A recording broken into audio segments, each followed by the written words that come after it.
mess about the crime.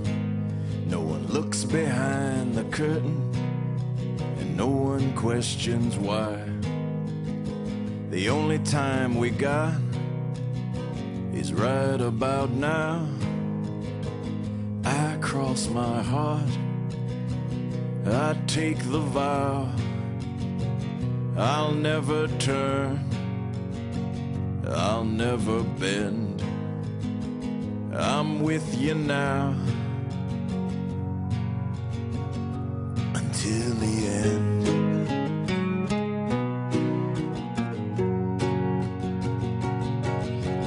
Tonight's the test, tonight's the time. I am the punishment that fits the crime. I'll break the bricks, I'll pick the locks. I don't got nothing, but I'll give what I got. I'll never turn, I'll never bend. I'm with you now until the end.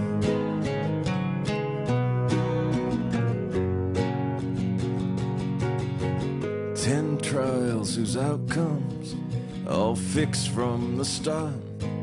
9 judges sitting counting their money in the dark. 8 towers of iron surround the desert town. On a cold December morning, 7 martyrs knocked them down. 6 fathers still waiting for their 6 sons to come home. 5 mothers who know better and accept that they're gone. 4 years I've been hunted, still I breathe free. 3 times I shot the sheriff and did not spare the deputy.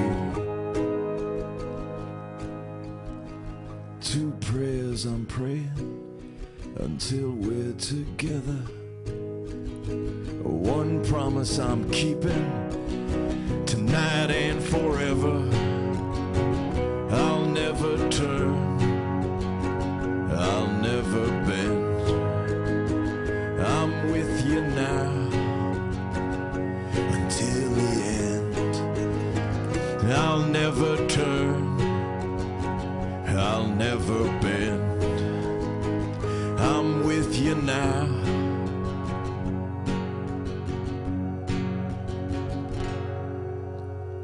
until the end.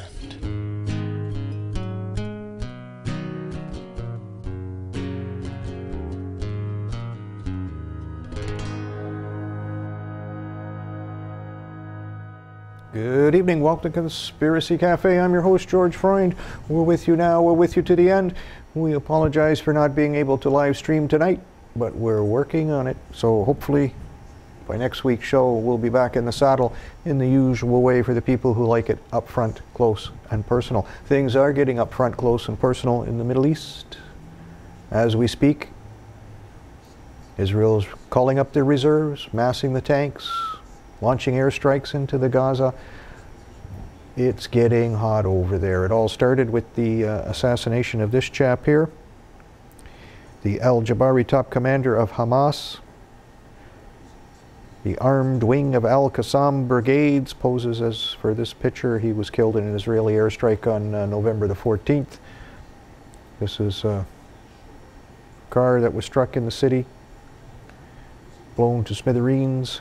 Israeli intelligence launched the airstrike on this individual and took him apart.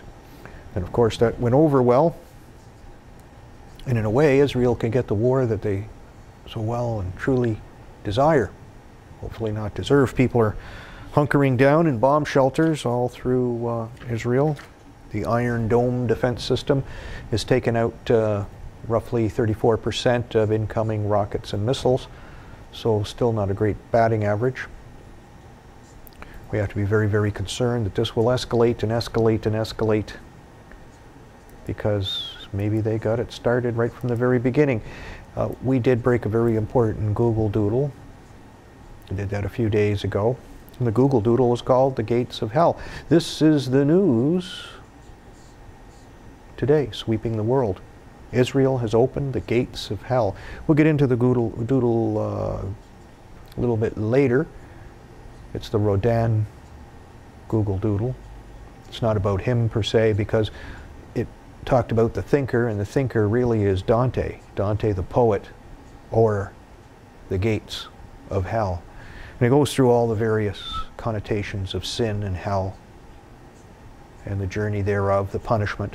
The punishment in this version of the Twilight language may be applied to broad masses of humanity, because as this war escalates, sooner or later perhaps it may involve Syria. Iran has a defense treaty with Syria and vice versa, and that could really just start a whole new shooting match, or if Iran is supplying weapons to Hamas or any of the brigades involved, Israel may decide to take them out as an act of self-defense. We appreciate any offerings that come our way if people are really interested in staving off some of the things that may be in store for us, whether that be fiscal cliffs or general outbreaks of war. We do a very unusual job here. I say it's quite a feather in your cap to see that what you worked on for, it was a brutal, brutal day working on that Gates of Hell doodle. Took a good part of the day. A lot of research had to go into that. And exactly the same words appear in the news 3 days later. This is a very unusual program. A lot of the times, you know, we're so close to the cutting edge that we're revealing, making, breaking, and shaking news events before they actually happen.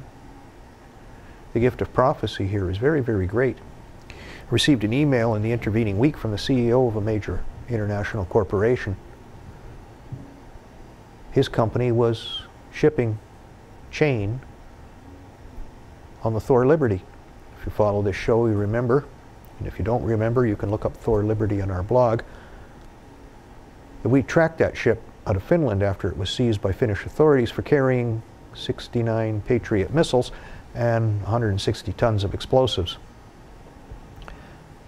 The ship was arrested, the cargo was removed, and then put back and sent off into the briny deep. Of course, we followed the ship and did several shows on the issue, following it every chance we could, because we knew, because the cargo was hidden in the hold under false pretenses, that this was probably a false flag operation in the bud. I think we were right. We reported many, many things about Thor Liberty being followed by a derelict ship called Global Star going to the breaker's yard, being followed by a Russian trawler, etc., etc. We took the cutting edge. So the CEO of the shipping company wanted to know what the hell happened to that ship and his legitimate cargo. So when I got the email, it was just like something my father told me about a long time ago when he worked for a very large American corporation. Is you know, they just send the boys from the south here to pick your brain. That's about all. So I realized this was a brain-picking exercise. Haven't heard back from the guy. I told him, you know, what I found, which is posted all over the website. It's all over the internet. Thor Liberty is so stacked against odds. Like the company that owns it, Thorco, can't even put it on their website anymore because of all the news that followed it through its history, not just from us, but from other sources as well. But if you Google any pictures for Thor Liberty, many of them, if not all of them, take you to our website, conspiracy-cafe.com, and moi.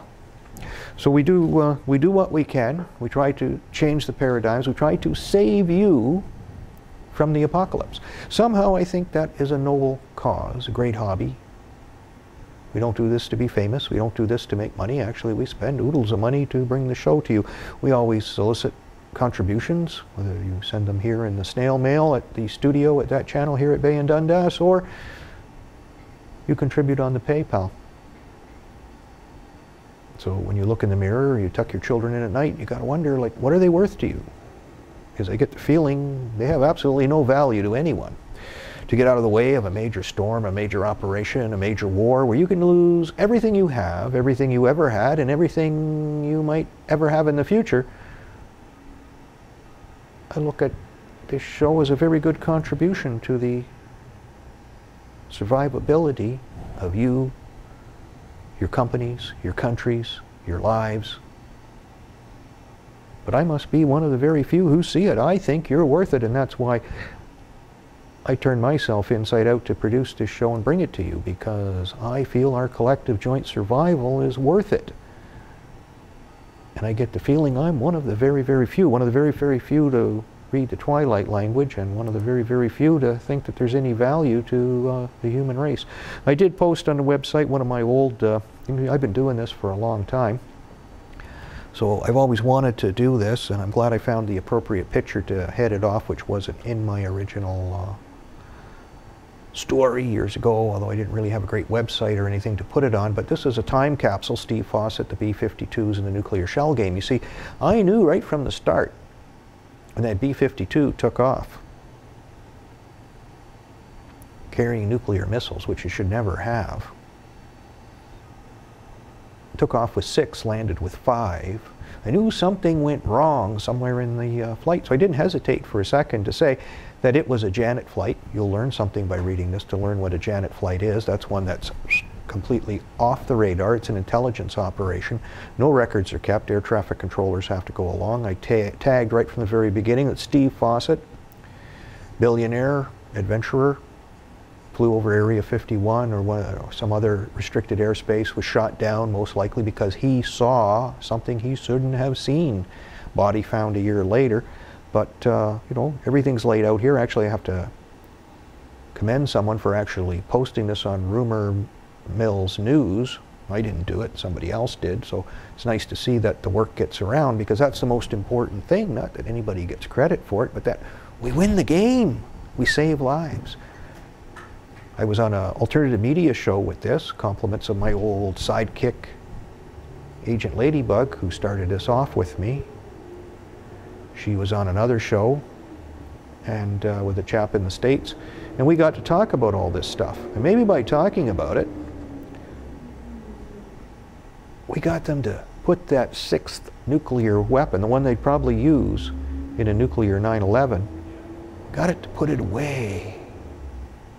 So when you look at the American East Coast, and you see the level of destruction there, that everybody's just wiped out, thank your lucky stars you're not one of them, because we have quite a knack with this. We do it. This is Steve Fawcett's, just like Al-Qaeda after 9/11, you know, they find his pilot's license and a bill or something like that after they found his body.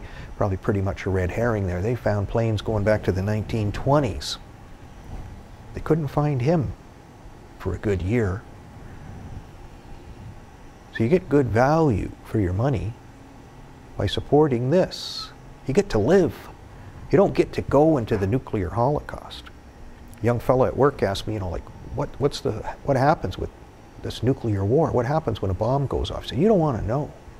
But if you do know, look on my website, see the war game from the BBC, that 1965 production, and see what happens. You just don't ever want to go down that trail. Even if you gave every dime you ever had in your whole life, by the thousands and tens of thousands and hundreds of thousands, it's far more advantageous.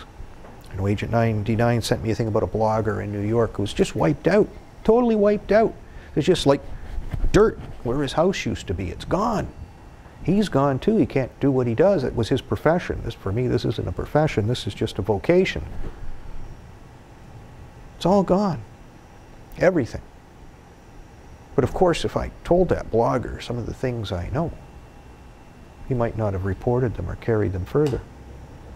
It's far better your house blow away and all your possessions, never to be seen again, than take a stand and say what's right.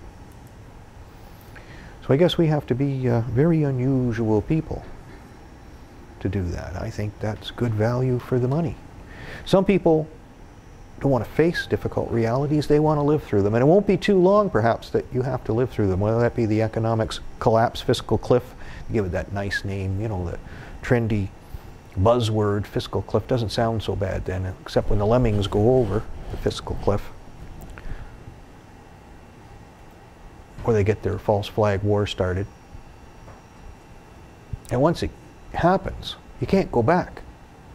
Nothing's ever going to bring back the East Coast of the United States. Nothing's going to bring it back. People who are dead are gone.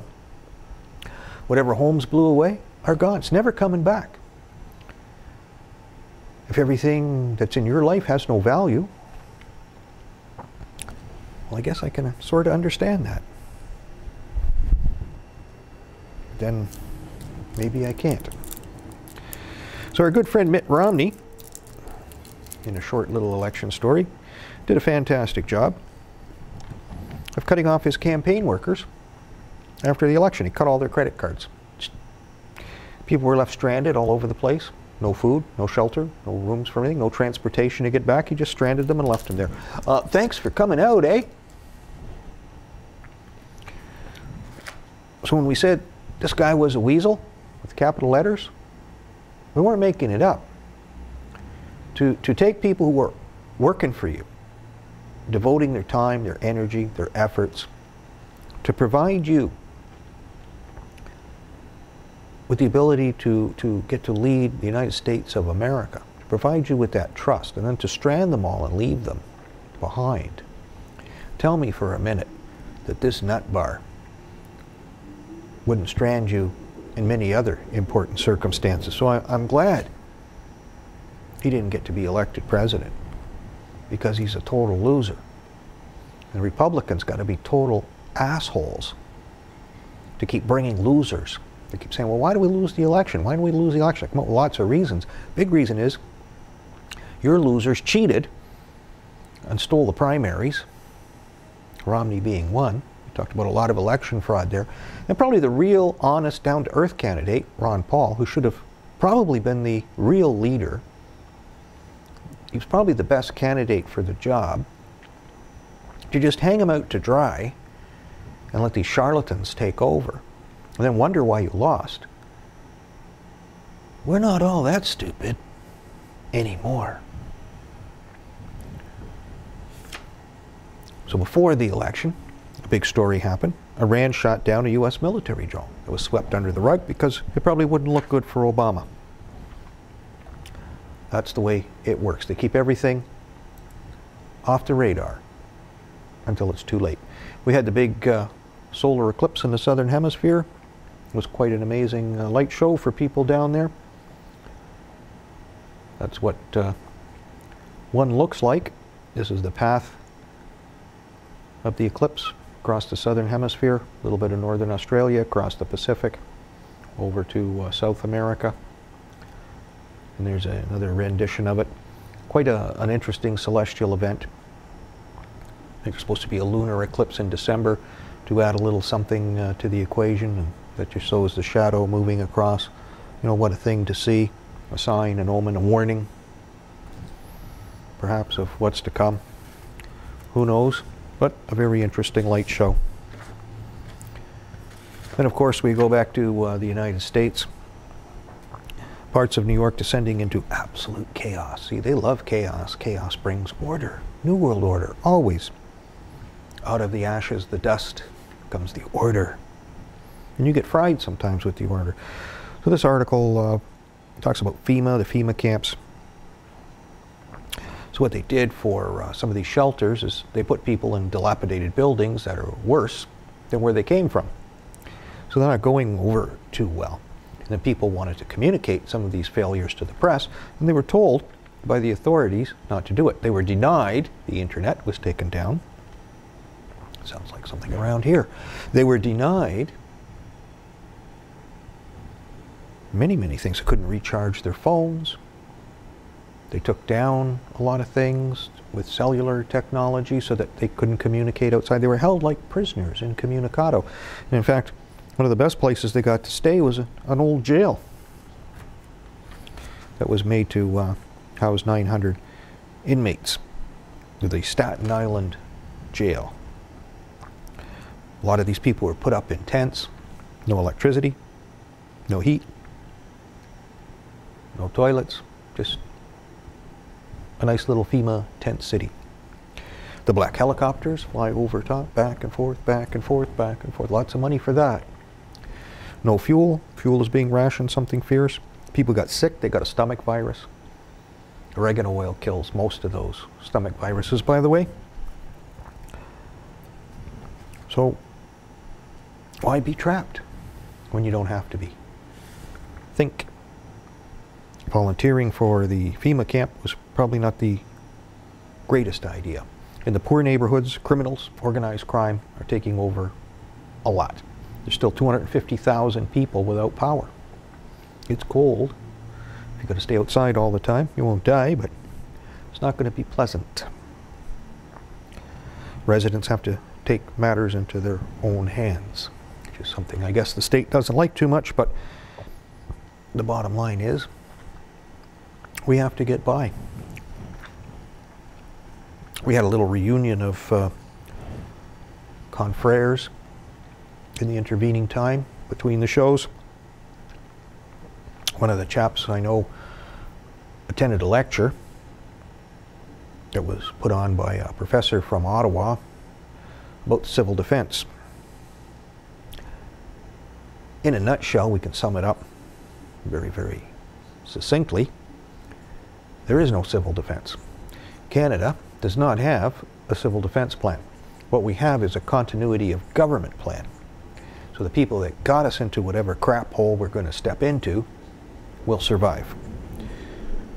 In a nutshell, the rest of us are on our own, completely and totally. Whatever you got is all you got. There's no cavalry. There's no help coming. The bigger the disaster, the less you can expect. It's an inverse relationship.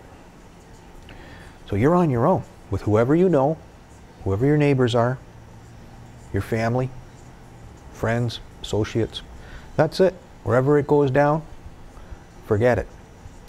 So even if you live in an apartment, especially if you live in an apartment, I would strongly recommend to a lot of people to have a few tools. Maybe even things like, sledgehammers, shovels, pickaxes. Because if the baby comes down and you're trapped in there and there's no civil defense plan, nobody's getting you out. You're just going to die in there. So if there's something that happens that, wedges the door shut and you can't open it, you're going to die. So to have a few tools around in the closet couldn't do you any harm at all, because there's no civil defense plan at all. Pentagon is working on a civil defense plan for the United States for the next natural disaster, probably because they made this one. But a company called Boston Dynamics Incorporated got a $10.9 million contract to manufacture humanoid robots that are bipedal. They have onboard sensors, computing capabilities. They're supposed to be ready by 2014. But they're supposed to recognize various things humans would recognize, like levers and valves. The avatar could even turn into a super soldier, because they've developed $7 million out of a $2.8 billion 220 budget, or 212 budget, for developing interfaces and algorithms to enable a soldier to effectively partner with semi-autonomous bipedal machines and allow them to act as a soldier's surrogate. So instead of the drone plane vehicle, you'd have a drone robot. So this is DARPA's Autonomous Robotic Manipulation, or ARM, program. They're offering a $2 million prize to 7 teams to provide hardware, humanoid prototypes, engineering, to provide ideas about a synthetic rescue force based on the size of a 10-year-old boy, so you can get into smaller places. They also have something called a robonaut that they use on the International Space Station that performs tasks that are too dangerous or mundane for astronauts in space. Robonaut 1 and 2 were commissioned and created by General Motors and the Oceaneering space systems engineers. Then they have a naval research laboratory that developed Saphir, the shipboard autonomous firefighting robot. This bipedal humanoid robot, Charlie L1, was created at the infamous Virginia Tech, home of the great shooting and massacre. So you have to wonder, because ultimately what they're building, if you haven't guessed, is the Terminator robot. Something that can replace the police and the military and have absolutely no emotions or weaknesses of a physical nature, and can just do what has to be done, taking care of business. It's all part of a broader scheme, something that we've talked about many, many times before. And let's see if we can get this little puppy to play here. This is called Future Thinking. This was on the BBC. It's basically about the Singularity project, which is one of the things a lot of mainstream media doesn't tell you about. The evolution of the human being by the implantation of a microchip into the brain so that you can access all human knowledge and evolve into some sort of robotic humanoid creature, an evolution, something greater than us. So let's see what they have to say.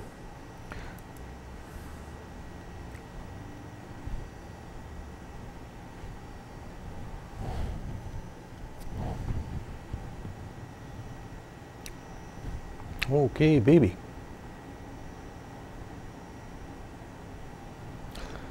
Oh no, don't tell me that.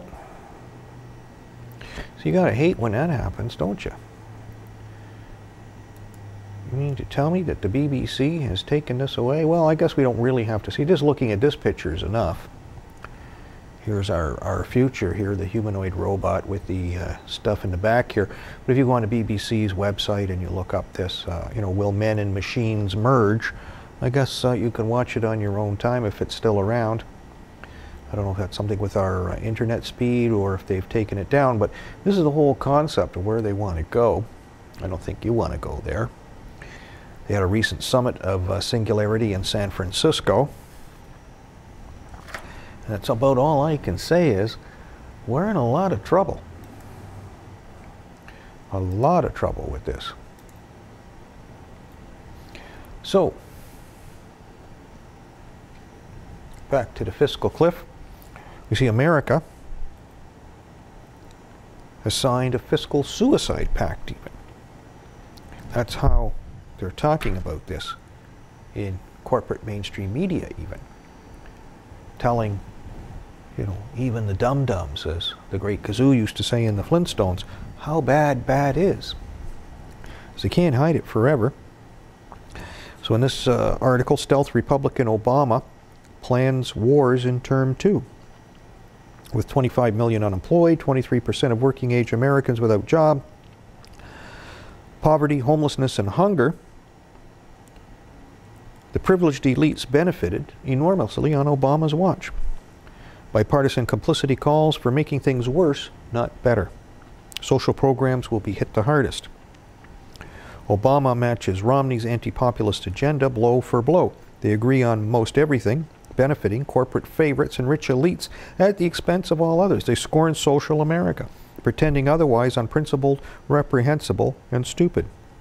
Obama intends to build on and improve the significant accomplishments of the last 4 years to keep the economy growing. I don't think it's growing all that well, sir. His economic policies are weapons of mass destruction affecting ordinary people. He also plans more war on humanity globally with massive social benefit cuts. Fiscal cliff language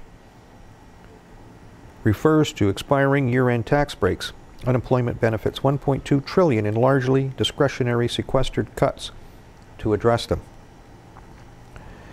The 2011 Budget Control Act mandates them. After vital social programs, Medicare, Medicaid, public pensions, food stamps will be hit hard. At issue isn't deficit cutting. Key is protecting corporate handouts and Bush-era tax cuts, as well as expanding them for business and upper bracket earners. Bush-era tax cuts cost America $3.5 trillion in vital revenue. And somehow I don't think with trickle-down economics we got all that much for the money. I can still feel that trickling down. Deficits will rise. And then they use newspeak, the Orwellian language, to talk about the duplicity will conceal the severity of what's coming. Neither party worries about deficits or debt. Saying so is duplicitous deception. Democrats and Republicans want corporate friends and super rich elites protected. But they won't be protected for too long, because as this really comes into effect, they'll probably be fighting in the streets. So one of the big things about Social Security is they're probably aiming to privatize it, which means that corporations can charge money to manage it and loot us even more. In this article, the man talks about the 4 horsemen of the economic apocalypse: economic decline, job cuts, increased deficits, and destruction of safety net protections. Obama's just a big con man in this game. And this game affects you, strangles you, suffocates you, destroys you. But people won't change the channel or change the paradigm, which is completely and totally under your control. How many of these people freezing in the dark in the Northeast really give a rat's ass about sports or entertainment or the latest vampire movie? Probably not too many. A lot of them are just worried about the most basic survival skills. There is a little ray of sunshine in the future. In this Globe and Mail article, Canada sees risks in U.S. oil boom. It's a little bit of a kick in the pants for Canada, but America is up against the wall, and they're going to start producing oil to the grounds of beating Saudi Arabia and Russia by 2020, if they last that long. At least that's what a lot of Canadian analysts are speculating on. U.S. currently imports 10 million barrels of crude per day. Canada accounts for about 30% of the total. New technologies to extract vast amounts of crude in the U.S. Midwest are allowing Americans to be able to produce 11.1 million barrels by 2020, up from 8.1 million barrels last year. Good news for them. Also turns out that could drive down the price. A lot of the Canadian oil solutions don't work at or below $50 US a barrel, so that's not too good for us. But it's just something we have to anticipate. One of the methods, of course, is hydraulic fracking, using chemically laced water under pressure to extract oil and gas by shaking the living crap out of the earth, fracturing it, making it much more vulnerable to these earthquakes that may be on the horizon down the road. All for a buck. But seemingly, Canada sells its oil south of the border at a discount of as much as $20 US a barrel, compared to international sources costing the Canadian government as much as $25 billion. That's not good news. But the beauty of oil, as we posted in our blog on the Gates of Hell, Dante did make some very interesting business analysis in that book. And one is, wealth, human wealth, does not come from usury, because usury was one of the big sins. It still is, it's just done. But wealth came from the ground. Could be gold, could be silver, could be platinum, other precious metals, coal, anything that comes from the ground. Another thing that comes from the ground is oil. So America may get to a point where it actually has petrodollars, real petrodollars, based on real petroleum that came out of terra firma inside the United States of America. And they could actually print money on that and pay off deficits and support social programs and anything else that they spend money on now with debt-free, tax-free petroleum dollars. Brilliant. If they have anybody brilliant We'll have to even put that forward. EU budget talks collapse for 2013. The EU Commission on Parliament has asked for a 6.8% rise in 2013. Governments wanted to limit the rise to 2.8%. There's a 9 billion euro gap or something like that. A lot of things are being cut out. And there's just no way around that, really, under the present system. Standard & Poor's misled investors, rules an Australian court. Australia's federal court ruled that credit ratings agency Standard & Poor's misled investors before the global financial crisis. They gave its safest credit rating, AAA, to complex and risky securities, most of which later lost their value. The company was, of course, disappointed in the court's decision. They're going to appeal that. It's the first time the ratings agency was held liable for investors' losses. And I think it shouldn't be the last time. I think basically it should be each and every time they should be held liable, because they are liable. They lied. They cheated. They defrauded us. And as we learned from Dante's Inferno, fraud is a very, very, very serious sin that has to be atoned for. So as we worked on Rodin's Google doodle, the great artist, Google presents him in the role of the thinker. The thinker was really the poet. The poet was Dante. Dante's master work was Inferno. And this statue, of course, was attached, a crucial part of his master work, the Gates of Hell. Big clue here. Of course, now it's several days later. We know the news articles going around the world are Israel has opened the gates of hell, but we opened them several days before. I used a little bit of Shakespeare for the blog because it was just so appropriate. Read on this book, that show of such an exercise may color your loneliness. We are oft to blame in this. 'Tis too much prove that with devotion's visage and pious action we do sugar over the devil himself. And that's what the thinker looked over, was the devil himself. So we see we are deeply wrapped in thought.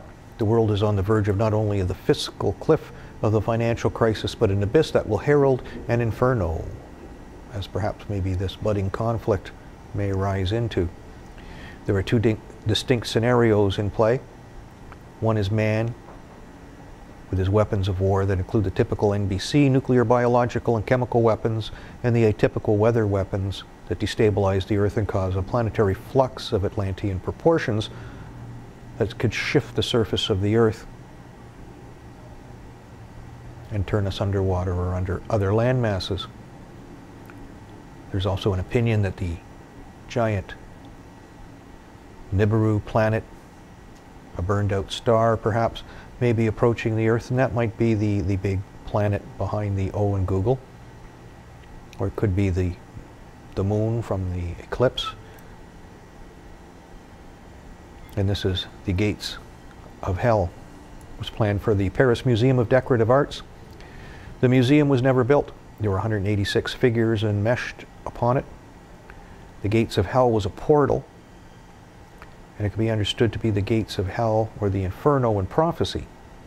Perhaps another portal to the future if we don't act and react accordingly. One of the images in this piece, of course, was the falling man, immortalized on 9/11 by the figures of plummeting bodies coming from the World Trade Center. It left little to our imagination or thoughts. Inferno was a journey to God. By recognition and rejection of sin, Dante passed through 9 concentric circles of hell. They are circles of suffering. Each circle increases the level of wickedness. At the center of the earth, in the last circle, Satan is held bound. The sufferers receive poetic justice as punishment.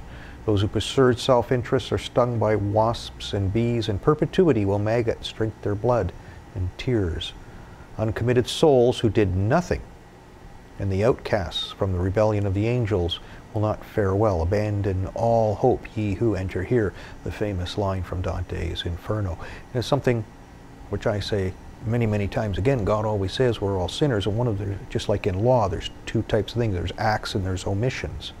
Doing nothing is an omission. Knowing that something is happening and doing nothing, you know, a great scriptural lesson about the future and what's to come is the blood of the slain is on the hands of the people who know and do nothing. Not so much on the hands of the slayers, by comparison. A little food for thought. And probably one of the reasons why I try to work so hard to get that blood off my hands. Because I know what's coming. And I don't want to go down that trail. So if I do nothing, I condemn myself. By doing as much as I can, I don't. This is a picture of Dante holding a copy of his book at the entrance to hell. They were called divine comedies. Not a whole much to laugh at, I guess. The first circle of hell is limbo, a place where the unbaptized and virtuous pagans reside. There are green fields and a castle with 7 gates representing the 7 virtues. And you can click on to look over the 7 virtues and see how virtuous you are. The second circle of hell is filled with those who succumb to lust. Their souls are blown back and forth by terrible winds. You could almost expect a terrible hurricane would be loosed upon the sinners. The third circle is for gluttony. Cerberus guards the gluttons. They are forced to lie in a vile slush made by a ceaseless, foul, icy rain. They are sightless and heedless of their neighbors. Another fine use of the storm machine could be rendered punishment of the shadow warriors. How many fail to heed the suffering of others, even their own countrymen? Cerberus is a recurring theme in this show and on this website. We talk about Anders Breivik going Rambo, Rambo, Rambo. There was a reference to Cerberus there. Hurricane Irene, reference there. And a whole new revelation, the islands off Alaska, the 10-horned, 7-headed island. Cerberus. The fourth circle is for those condemned of greed. Dante includes clergymen, popes, and cardinals, so God was right, they're sinners too. They hoarded their possessions or squandered them. They are guarded by Pluto, from the Greek god of wrath, Plutus. They are forced to push their weighty wealth. Fortune rises nations to great wealth and then plunges them into poverty. It would appear we are being warned about the fiscal cliff here, if the twilight language is accurate. Even their names, or pardon me, even their means is reported as shifting those empty goods from nation to nation, clan to clan. Can there be a better description of free trade?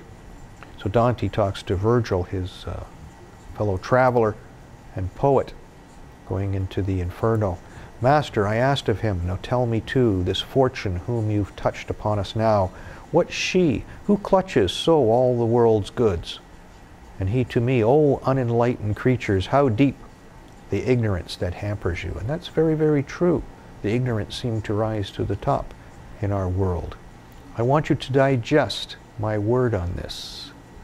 Who made the heavens and who gave them guides? Was he whose wisdom transcends everything, that every part may shine unto the other. And he had the light apportioned equally. Similarly, for worldly splendors, he ordained a general minister and guide to shift from time to time whose empty goods from nation unto nation, clan to clan, in ways that human reason can't prevent. Just so, one people rules, one languishes, obeying the decision she has given, which like a serpent in the grass is hidden. Your knowledge cannot stand against her force, for she foresees and judges and maintains her kingdom, as the other gods do theirs. The changes that she brings are without respite. It is necessity that makes her swift, and for this reason men change state so often. Quite a description, perhaps, of the business practices we use in our free trade globalization model. This is the fifth circle. The fifth circle contains those seething from anger. It is a swamp like water known as the river Styx. The wrathful light on the top the wrathful fight on the top while the sullen lie beneath gurgling. They have no joy of God or man. They cross to the city of Dis, guarded by fallen angels. The sixth circle is for the sin of heresy, where heretics and Epicureans are trapped in flaming tombs. Epicureans believe the soul dies with the body. Souls know life on earth comes from seeing the future. When the portal of the future is closed, it will not be possible to know anything. And the gates of hell are a portal in art and maybe in reality. And when they're closed, you won't see the future. This little radio, television, alternative media source starves for lack of funds on many, many occasions. And if we starve enough with funds, you won't know the future either. And it will come and bite you. And you can't go back. You just have to live with the nothings you've done and let it happen. And then they talk about the legitimate sources of wealth, which we discussed. Things that come from the earth and the things made by human hands. Usury is a sin punishable in hell. The seventh circle is reserved for violence. The circle is guarded by a minotaur. It is divided into 3 rings. The outer ring contain those who committed acts of violence against people or property. They are immersed in the river Phlegethon. It boils of blood and fire. Centaurs patrol its edge and shoot the escapees. The middle ring is for those who committed suicide. They are transformed into thorny bushes and fed upon by harpies. They receive no resurrection. Their bodies hang from the thorny bushes. Those who destroyed their money and property are chased by wild dogs through the thorny growth. And this is a harpy. Something perhaps a GM scientist put together. The inner ring is reserved for those who committed violence against God. They are the blasphemers. It also contains those who committed violence against nature. They include sodomites and usurers. Well, I guess birds of a feather stick together. I wouldn't hesitate to add the modern version of the GM scientist, modifying God's creation, God's organisms. The punishment is to reside in the desert on flaming sand with fiery flakes falling from the sky. Perhaps this is the Armageddon event we hear about so much. The eighth circle is for the conscious sin of fraud. It is reached by descending a vast cliff off the back of a Gairon. It is a winged monster with 3 heads and conjoined bodies of human, bestial, and reptilian nature. Maybe David Icke is right. It has a stinging scorpion tail and lion paws. It could be the vast cliff we talk about as Fiscal Cliff. The circle divided into 10 bogey ditches of stone with bridges spanning across them. The first 2 are for panderers, seducers, and flatterers. The third is for those who pay for holy sacraments. Simon Magus offered Peter and John payment to receive the power of the Holy Spirit. The sin is called simony. Have you ever heard of it? Then they laid their hands on them, and they received the Holy Ghost. When Simon saw that through laying on of the apostles' hands the Holy Ghost was given, he offered them money, saying, "Give me also this power, that on whomsoever I lay my hands, he may receive the Holy Ghost." But Peter said unto him, "Thy money perish with thee, because thou hast thought that the gift of God may be purchased with money." And maybe with the collapse of the global economy, the money will perish as well. Hercules killing the fire-breathing Cacus. Then come sorcerers, astrologers, false prophets, corrupt politicians, immersed in a lake of boiling pitch. They are marched to the sound of a fart. Hippocrates, including the high priest, Caiaphas, who ordered Christ's crucifixion, is among them, crucified on the ground. Thieves are guarded by Carcass, who comes with a fire-breathing dragon on his shoulders and snakes upon his back. They are pursued and bitten and transformed into various abominations. The thieves of God's creation get their just reward. Fraudulent advisors, evil counselors, and sowers of discord are cut up by a demon with a sword. Dante says he found Muhammad there, as well as Ali, the man who separated Sunnis and Shiites. In the last Bolgia are falsifiers, alchemists, counterfeiters, perjurers, and impostors. He condemns money here for the sale of sex. It has corrupted the church and the state. It has led to every affirmation being perjury and every identity being a lie. Money ceases to exist as we know it. The ninth innermost circle contains traitors. It is ringed by biblical giants. Treachery comes in 4 flavors. You have treason against your family, your community, your guests, and your lords. You're frozen in the lake Cocytus. From Cain to Judas Iscariot they dwell. Satan is in the center of the rings. He gives special attention to Caesar's assassins and Judas Iscariot. I wonder if he gives special attention to JFK's assassins too. Just boil them a little harder. Dante and Virgil escape past Satan to form a new hemisphere by climbing down his ragged fur through the center of the earth just before dawn on Easter Sunday. In case this is a clue, and I think in 2013 that's March 31st. There's a very long and detailed doodle. Rodin was a red herring. Dante was the path through the coming inferno. The following day came the next doodle, the Canada arm. It now holds the spacecraft Dragon. One time when it lets go, the world may change into the inferno. Americans voted for change. Let's see where the liars and deceivers end up. It's something to really think about. And there's the Dragon there. Oh, what a noble mind is here o'erthrown. The courtier, soldier, scholar's eye, tongue, sword, the expectancy and rose of the fair state, the glass of fashion and the mold of form, the observed of all observers, quite down, an eye of the ladies most dejected and wretched, that sucked the honey of the music vows, now see the noble and most sovereign reason, like sweet bells jangled, out of tune and harsh, sweet bells jangled, that unmatched form and feature of blown youth, blasted with ecstasy. Oh, woe is me, to have seen what I have seen, see what I see. And I do see a lot as time goes on.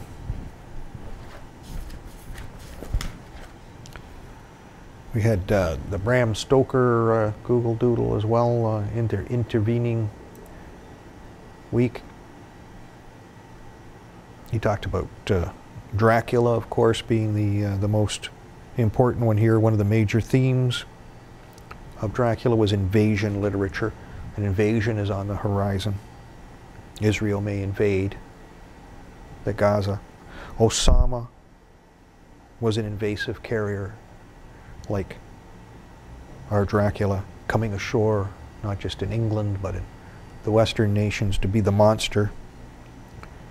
Dracula comes from the Romanian word Dracul. Drac is dragon or devil, and Ul is the devil, the dragon. The symbol of the New World Order's Antichrist, perhaps. Dracul was associated with the Transylvanian king, King Vlad III, known as Vlad the Impaler, because he slaughtered close to 100,000 people by impaling them on sticks. Many of them were Muslims. He was a member of the chivalric order of the Dragon, founded by Sigismund of Luxembourg, King of Hungary, who later became the Holy Roman Emperor.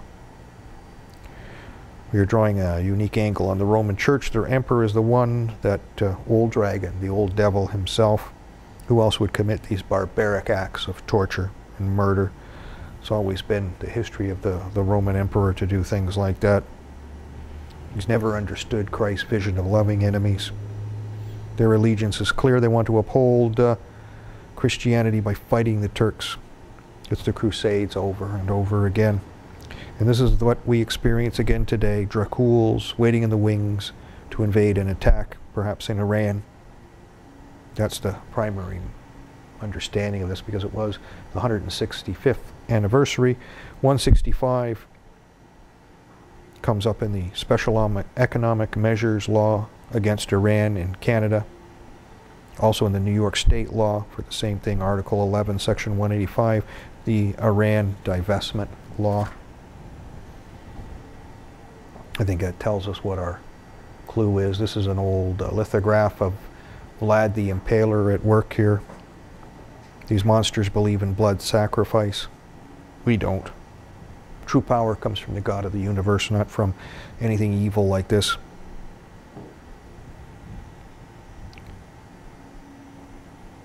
Stoker was a friend of President McKinley and Teddy Roosevelt. Both were shot, one killed, one not. We wonder what that has in store. will there be an assassination attempt on the president. Stoker was said to be a member of the Hermetic Order of the Golden Dawn, the same order that Aleister Crowley belonged to. So I think we can see what satanic verses we have here.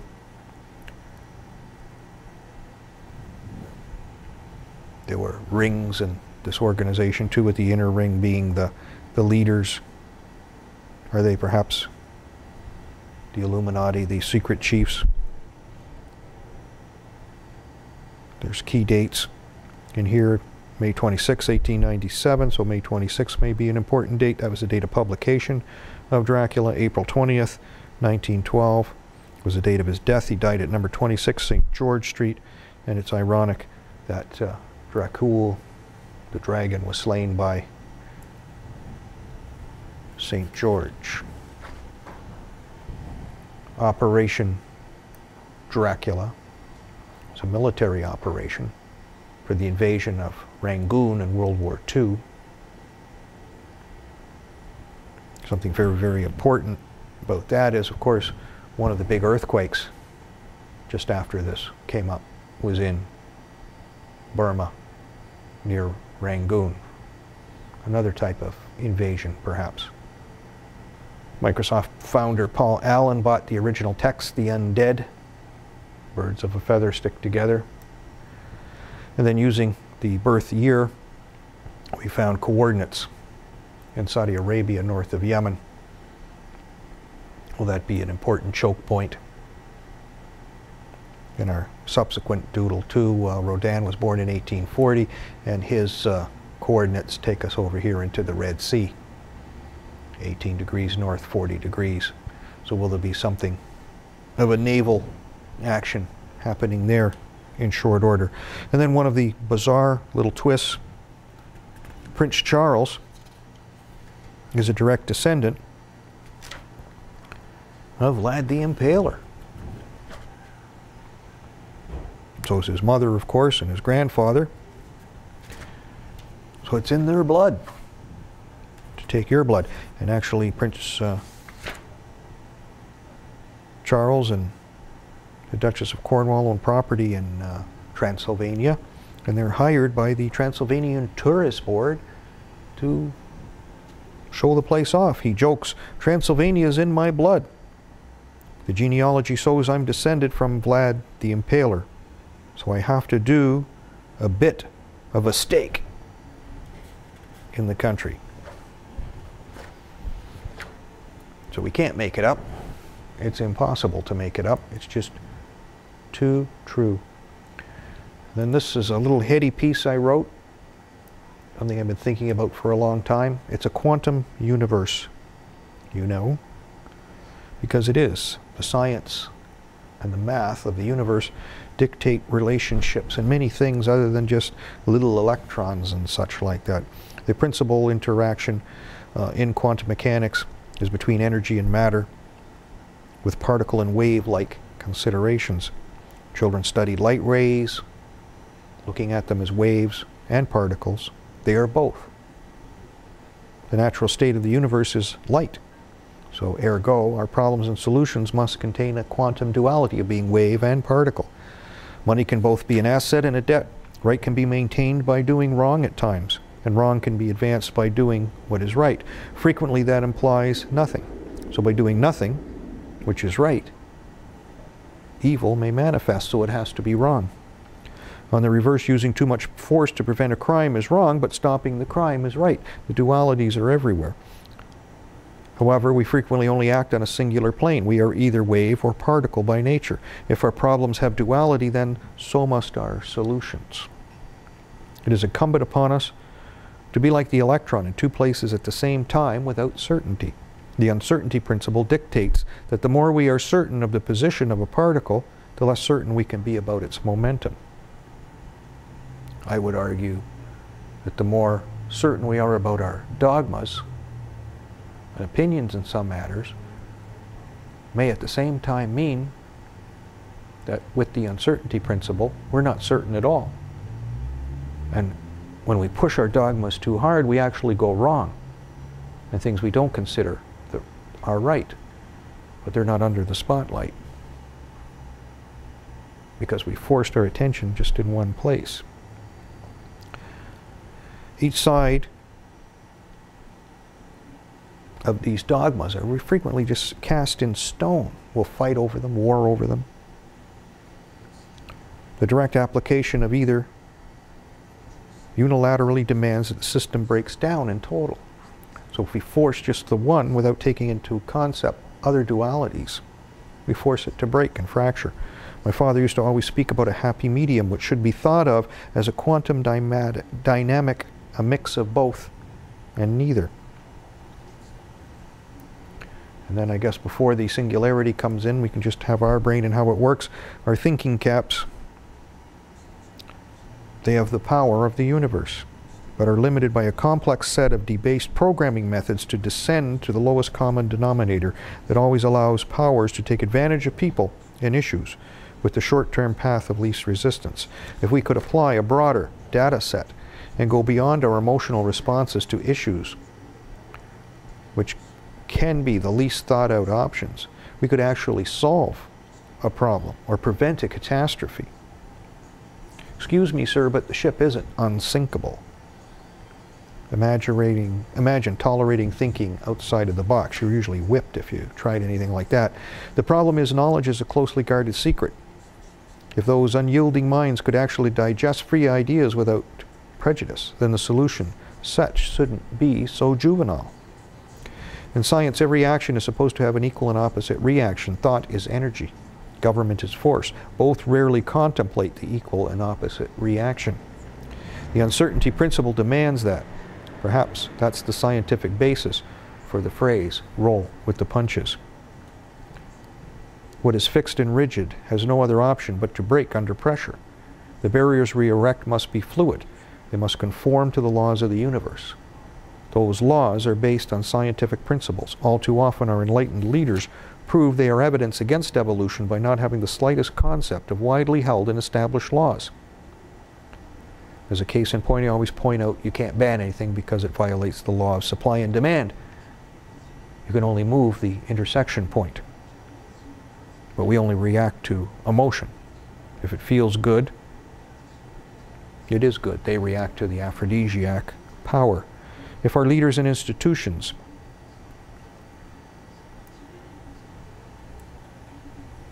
cannot react to circumstances, then they are by definition setting us up for a fracture. As a case in point, the global economy is perhaps months away from a collapse. The fixed and rigid mindset over the last decades is that money can only be a debt instrument borrowed from private banks and charged to the lender of last resort, the taxpayer. The law allows the looting of said taxpayer, even though they have no understanding that they are not under obligation. As the power of experimental growth comes online, the debt will fracture the entire system. A quantum mind would have changed from particle to wave and perhaps created another form of money.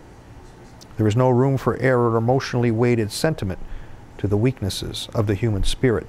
The fact certain elements of society have profited from them in the past has no bearing.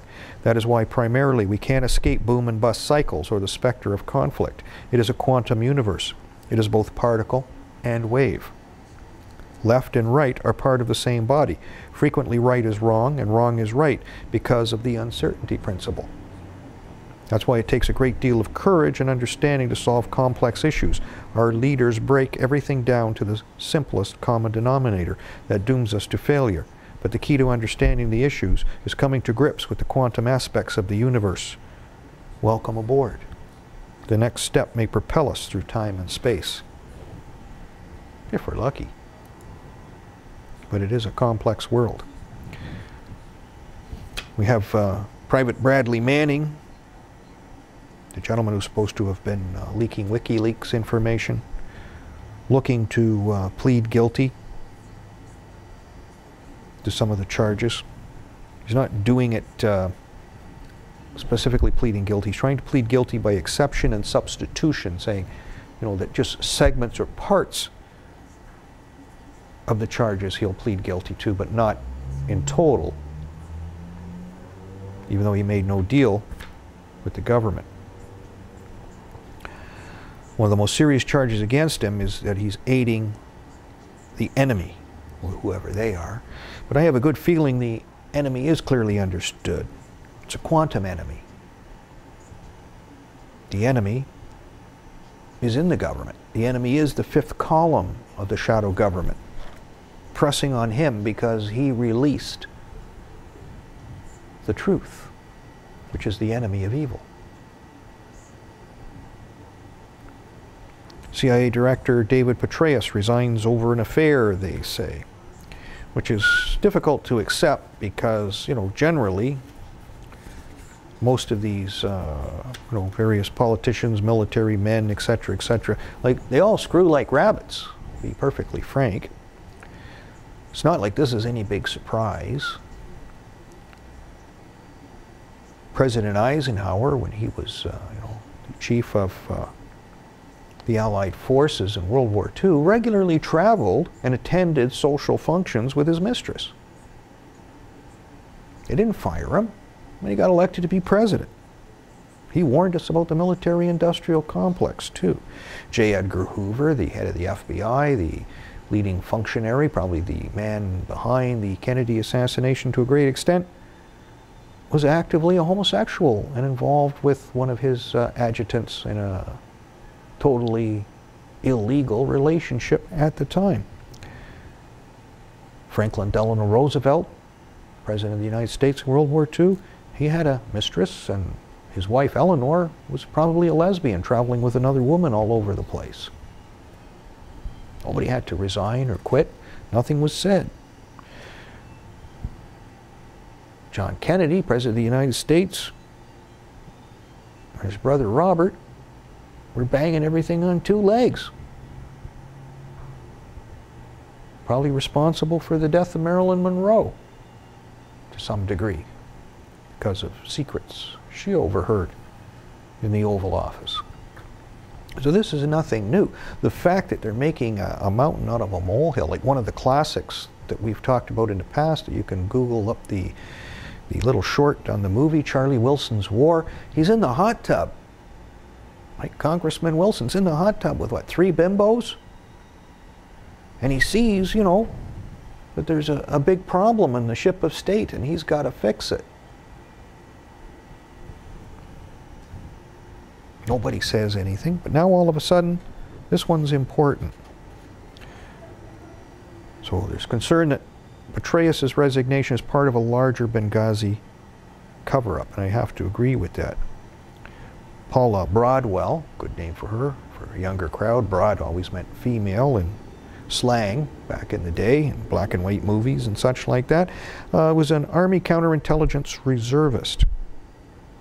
Seemingly she sent vicious emails to another woman, and they were kind of like scrapping and fighting over this guy to some degree, and the other woman went to the FBI and got an investigation started, so they say. Look at this as just like the Innocence of Muslim film was a complete, total red herring to get something going, and it didn't work in Benghazi. But now they've created a stage play. And the stage play is to take over where Innocence of Muslims failed. But this is an Academy Award type performance because all the big guns, big actors are involved. The major factor is Petraeus was supposed to appear before Congress and testify on what the CIA knew about the September 11th attacks in Benghazi that killed the U.S. ambassador and 3 other Americans. He will be replaced by the Deputy Director, Michael Morell, to answer these questions. Senator Feinstein, who heads the Senate committee, hasn't ruled out compelling Petraeus to testify about Benghazi as a later date. We may well ask him, she says. There ain't a snowball's chance in hell that he's going to testify. James Clapper is supposed to have taken Petraeus aside on election night and warned him about what's coming. Of course, they didn't release any of the scandalous material before the election, and he urged him to resign.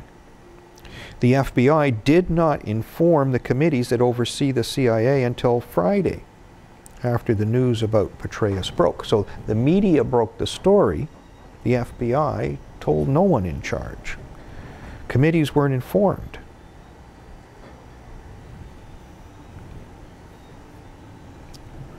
Broadwell is supposed to have interviewed the general and his close associates intensively for more than a year to produce a best-selling biography, all in the education of General David Petraeus. And I have to take that title apart, the education of. It sounds like, you know, something like they use in a stag film or something like that. The education of this or that or whatever is a very bizarre title. You see, as the person being interviewed, the subject of the biography, he's the one educating us. So even in the title, they're almost telling him that, General, you're getting an education. So this woman had access to Langley, Virginia, but she also had a top secret security clearance, and she was part of the intelligence network. At first, the suspicious emails did not contain any connections to Patraeus. The CIA director's name turned up in the course of the investigation.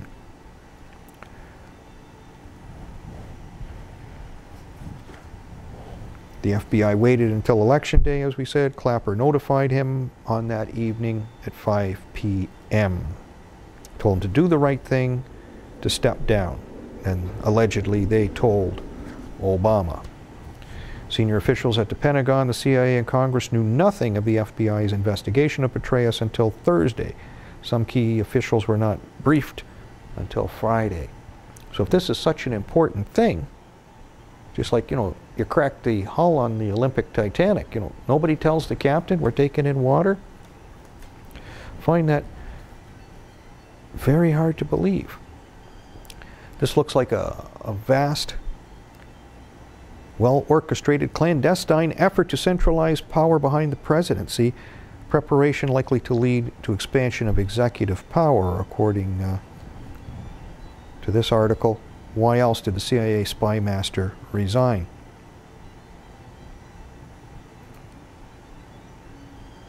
He's broken. His career is ruined.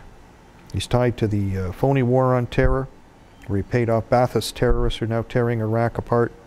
He had to clean up the mess in Afghanistan. They're worried that he was compromised by a foreign power. Find that hard to believe. And then, of course, other people like Vice Admiral Goet perp walked off the flight deck of the USS Stennet. Very important. One of the little details this chap brings up that's very, very important. Goet was following in the path of former 5th Fleet Commander Admiral Cosgriff. Gwyneth Todd, Chief Political Officer for the fleet, reported Cosgriff to the Department of State when she learned that he was planning a false flag terror attack against American troops in the Persian Gulf theater and was planning to sail American warships well into Iranian waters. And they talk about conspiratorial analytical hypotheses and methodologies. Mysterious command authorities ordering stand-downs like a nuclear bomber stolen from a no Air Force base. I guess that's why I looked that up and reposted that. So there we go. We've said this for many, many shows, that they were planning a false flag.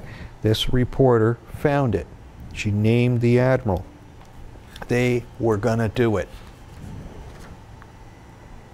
Can't say it was specifically this show or anything that I said that stopped it. But we did a lot to do things like that.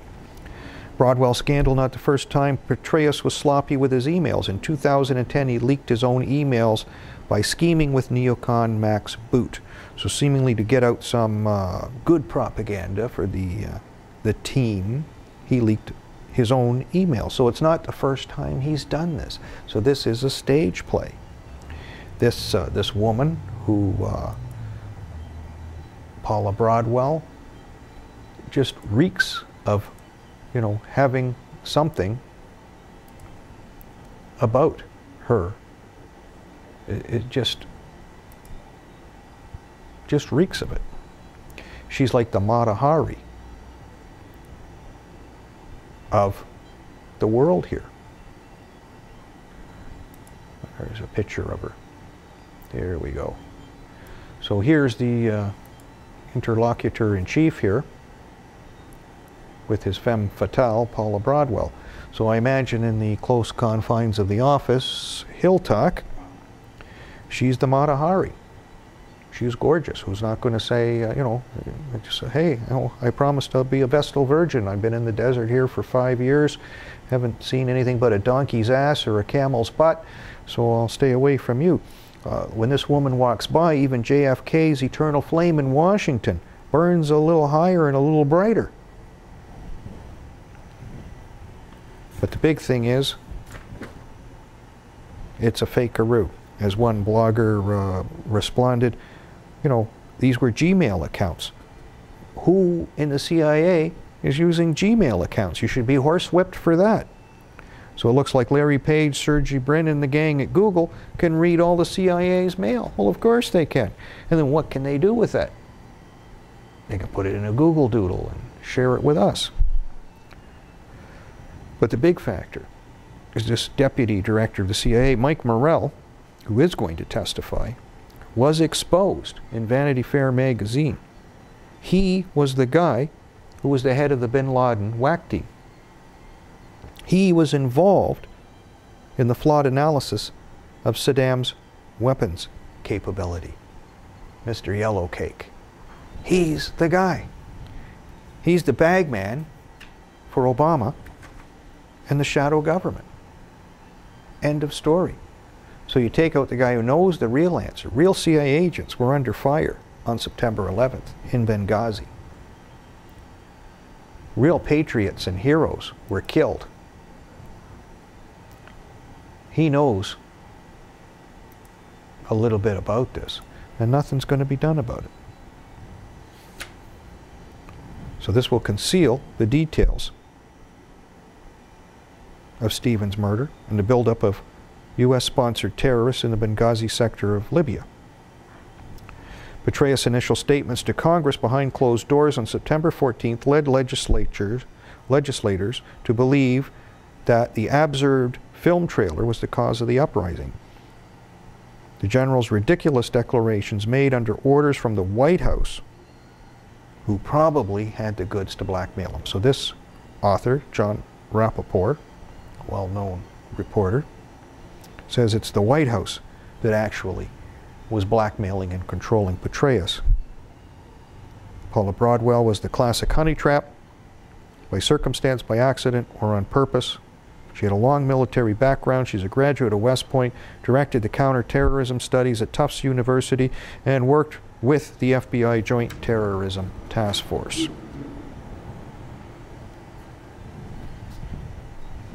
And Patraeus, they were a little bit concerned that he might get into politics and run for president down the road.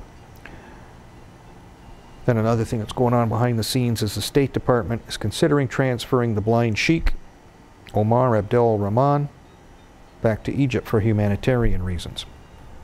We can't confirm or deny that. Of course, they deny that. The Obama administration, though, recently hosted a member of a designated terrorist organization at the White House, where Hani Noar Eldon met senior State Department and Obama administration officials. Now, you, as an American citizen, or anything like that, can't meet Obama there. But here's a guy who's probably on a no-fly list too, gets to go into the White House to meet that. A couple of the stories that are coming up too, one was from DEPCA file or something like that. Obama aims to start nuclear talks with Iran next month.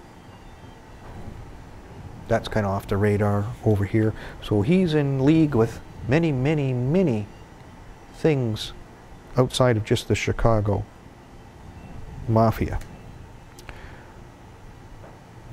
Glenn Beck is calling it Benghazi Gate. The Obama administration furnished the arms that attacked the ambassador. Ambassador Stevens was coordinating the arms traffic between Libyan jihadists, operatives in Turkey, and al-Qaeda and related jihadist groups in Syria. I don't believe that. I believe they just flat out gave them the guns, in my opinion.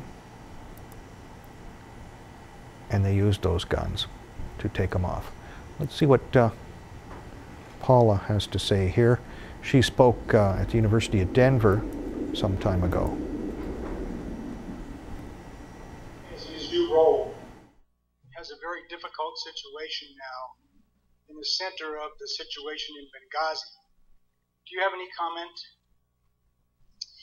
Well, just to create some context for those in the room, as you know, the ambassador in Benghazi was killed along with a couple of security agents who happen to be CIA security paramilitary forces. That just came out today in Fox News. But the challenge has been the fog of war. And the greater challenge is that it's political hunting season, and so this whole thing has been turned into a very political sort of arena, if you will.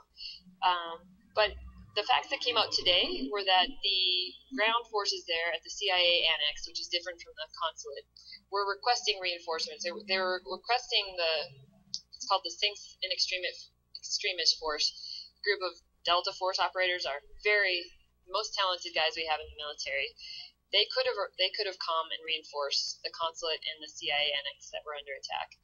Now, I don't know if a lot of you have heard this, but the CIA annex had actually had taken a couple of Libyan militia members prisoner, and they think that the attack on the consulate was an effort to try to get these prisoners back. So that's still being vetted.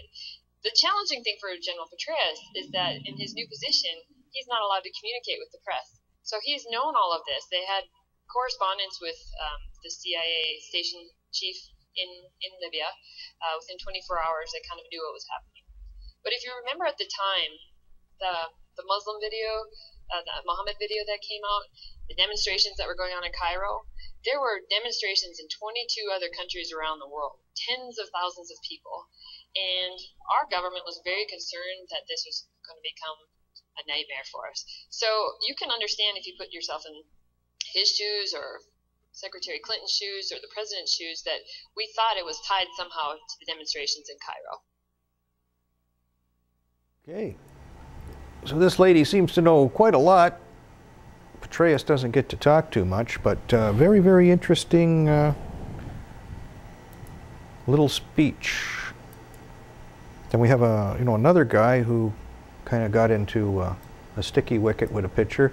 And of course, this is him here, Senator John McCain, with the communications director of the National Socialist movement, Harry Hughes, well en route to the NSM National Convention in Charlotte, North Carolina. But that's okay. Nobody cares about that too much. Just a quick, happy Zig Heil and away we go. But that's the world we seem to live in. This security detail that was supposed to be providing security at the embassy, so we got like reporters, like some of them are investigative reporters and they actually go and look into some stuff, and comes with this same article but a little bit of fine print. They came from a large and respected London-based contractor, and then go to a small subcontracting firm that gives an address in a rundown farm building on a moor in Wales. So it's perfectly obvious we're dealing with a massive fraud, a massive illusion. Of course, another top American leader, General John Allen, is under investigation for alleged inappropriate communication with a woman at the center of the scandal involving Patraeus. Two birds with one stone. So there's been 20 to 30,000 pages of communications between Allen and Jill Kelly, longtime friend of the Patraeus family in Tampa, Florida, with families at Medill Air Force Base. Kelly's complaints about these harassing emails. They were pegging this guy to be this U.S. Supreme Commander in Europe. And our former, like I said, Supreme Commander in Europe, Eisenhower, openly walked around with his mistress. So FBI agents searched Charlotte, North Carolina home of Broadwell, came out with boxes and computers, and they did say she had access on these computers to classified materials. One of the stories that's written about this from Reuters, it's written by a girl, I think it's a girl, Tabassum Zakaria. If you know your Council on Foreign Relations, you know Fareed Zakaria is just major, major, major globalist. So, no surprise that they're in the pitch. We're getting late. We're running out of time a little bit. We'll come back again next week, but I see got a little economic piece here. We'll see if that plays and find out how bad is. Stock markets look set for a steady drip of losses in the near future as traders worry that American lawmakers won't be able to avoid a series of damaging spending cuts and tax increases coming into effect by the end of the year. Worries about the impending fiscal cliff sent North American markets lower last week after traders immediately turned their attention from the fierce election campaign that essentially left the American political landscape unchanged to the looming deadline. The fiscal cliff label refers to a string of tax increases and steep spending cuts to the tune of $600 billion set to go into effect January 1st unless Democrats and Republicans can come together and arrange a deficit-cutting compromise. Failure to do so will likely tip the U.S. back into recession and drag down other economies with it. Losses were deeper on U.S. markets as traders weighed the odds of much higher tax rates on dividends and capital gains. There was no comfort to be found after President Barack Obama said Friday afternoon that he's inviting congressional leaders to a meeting next week for talks aimed at finding a compromise, but he added he would stick to his pledge to seek higher taxes from the wealthy as part of his plan to reduce the U.S. government's deficit. That position is opposed by many Republicans in Congress. There isn't much to distract traders this week with earnings season winding down fast, and there isn't much on the economic calendar. In Canada, we got the latest update on manufacturing shipments. Also, there are earnings reports from Shoppers Drug Mart, Minor IM Gold, department store chain Sears Canada, and Conglomerate Power Corporation. And in the U.S., we get the October reading on retail sales. From the Canadian Press, I'm Malcolm Morrison. So he seems to sum things up in a nutshell that, the markets have been down the last couple of days. We're seeing a big shift, a big change. A lot of things are on the horizon. Very few formats that you can get all this much in one little package. Keep us going, contribute if you can, help us out here. We're doing it for you, we're doing it for us. There isn't, them and us, we're all together in this. We go down the fiscal drain, there's no coming back. There's got to be good answers to the problems. There's got to be good intelligence to tell us what's really happening in the world. How are we being deceived? Like I say, it's two big feathers in our cap this week. We break the Google code. We find out about the gates of hell days before it happens. We're telling you the news before it happens, that the gates of hell are open. We get a kudo from a major CEO of a large corporation, an international corporation, asking us where the cruise missiles are. Maybe I need Paula Broadwell to stand behind me and flex, and show off her body or something like that to get better donations or to help us out. It just don't get any better than what you get here. Conspiracy Cafe is the point of the sword. There is nothing like it. Aaron helps us out late into the night. He's got to work tomorrow. I worked all day, 12-hour shift, come over here, stay up all night, and try to give you a nice package that you can take home to save your family and prosper and keep your assets in one place, your pocket. I think that's worth it. So we'll be back again next week, same that time, same that channel, on Tuesday. Thanks for coming out. We appreciate it. I'm your host, George Freund. This is Conspiracy Cafe on the one and only That Channel. Good night.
the crime.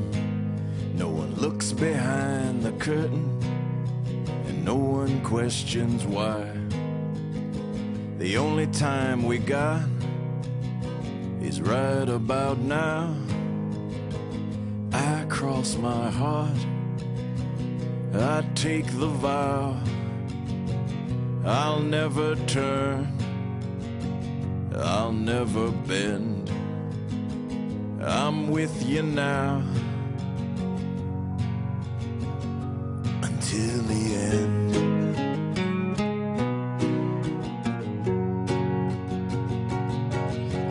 Tonight's the test, tonight's the time.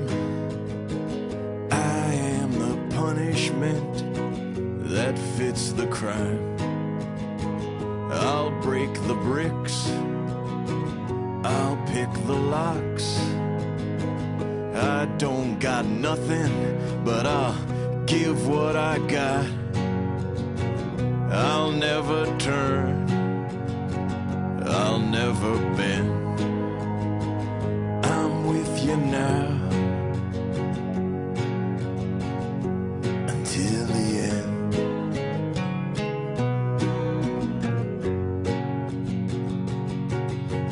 Ten trials whose outcomes all fixed from the start. 9 judges sitting counting their money in the dark. 8 towers of iron surround the desert town. On a cold December morning, 7 martyrs knocked them down. 6 fathers still waiting for their 6 sons to come home. 5 mothers who know better and accept that they're gone. 4 years I've been hunted, still I breathe free. 3 times I shot the sheriff and did not spare the deputy. 2 prayers I'm praying until we're together. 1 promise I'm keeping tonight and forever.